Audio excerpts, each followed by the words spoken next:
Hey there, everybody. Nick Robinson and Phil Kohler here. Hello. And today we're taking a look at a game by the really, really, really long name of Super Mario Puzzle Brothers and Dragon Marios and Yoshi Edition. Featuring Dante from the Devil May Cry series. No, we're looking at Puzzle and Dragon Super Mario Brothers Edition. And we're showing off a specific thing in the game here. This game, as you might expect from a Mario game with a world map, has sort of multiple paths and secret exits. Yeah, so what you're seeing here is you're seeing that this is a fairly simple match 3 type gameplay, but there is some depth to it that's kind of hidden as you go, and one of the ways that they add depth is by having these secret exits. Exactly. So this is a pretty early level from the first couple of worlds, but one thing you'll note about it is there's only a few of the sort of gem types to match here on the bottom screen. Yeah, you've got blue, you've got green, fire flower, purple. Mm-hmm.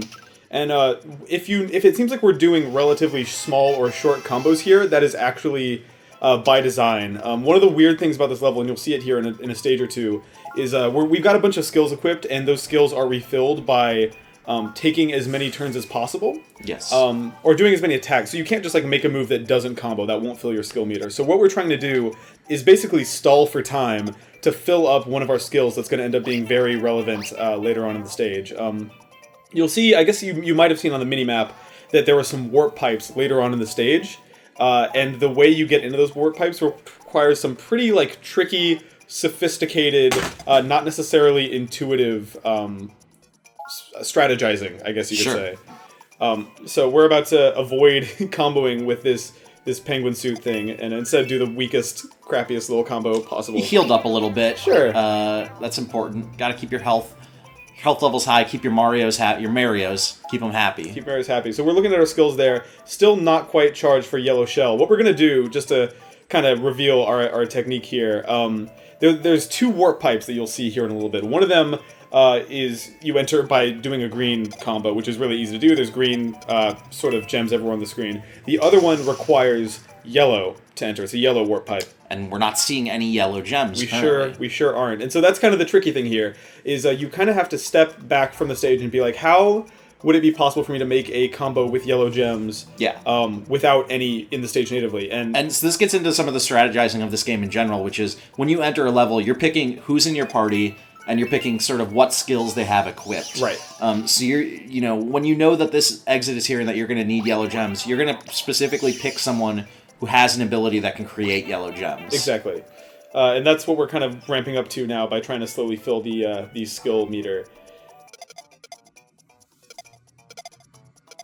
There we go. I think you could do it. You did it. There we go. Made a very mild combo. I think we still need... here we go. Turn... We have 1 turn left before that move is charged, so that's perfect. We're going to kill this Goomba, hopefully.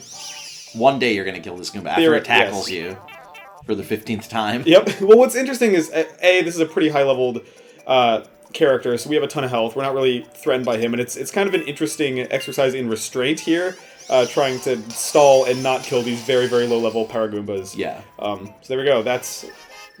We're ready to move on. So you see the little warp pipe coming up here. All right, so we got 2 paths. One of them's red, not green. Not green, yeah.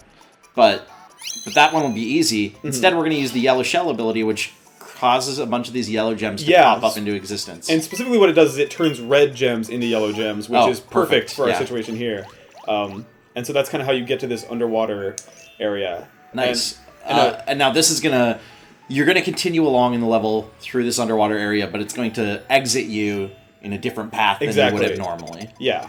So just to jump ahead a bit, so once the level's defeated and we kind of acquire any of the monsters that we have obtained here, we will exit out to the map screen and we will see a whole new little area here that we couldn't otherwise get to. And these are sort of scattered throughout all the different worlds in the game, but this is sort of the first real alternate path you can encounter.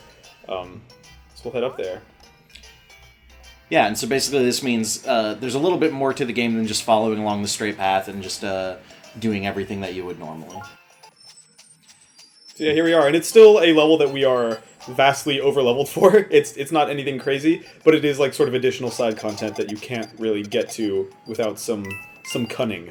Yeah, and it looks nice. You got that cool little windmill ground on the left side. Very Super Mario 3D World-esque backdrop. Or I guess that's sort of like a mix of New Super Mario Brothers and 3D World going on there. Yeah, it's a little of both. Either way, it's kind of cool. It's cool that they've gotten that element of Mario of having hidden paths and more to do than just going through the levels. Yeah, and I think that's kind of crucial in a game like this, where if you're going to put the Mario name on it, you need more than just a reskin. And this is one of the clever little things I think they've done to differentiate it. Absolutely. So Puzzle & Dragons Super Mario Edition is out to the world May 22nd, so coming up very soon. If you're planning on picking it up, now you know all the hot tricks to get those secret exits. Keep it locked for more Puzzle & Dragons strats from two experts, Nick and Phil. Two Mario experts.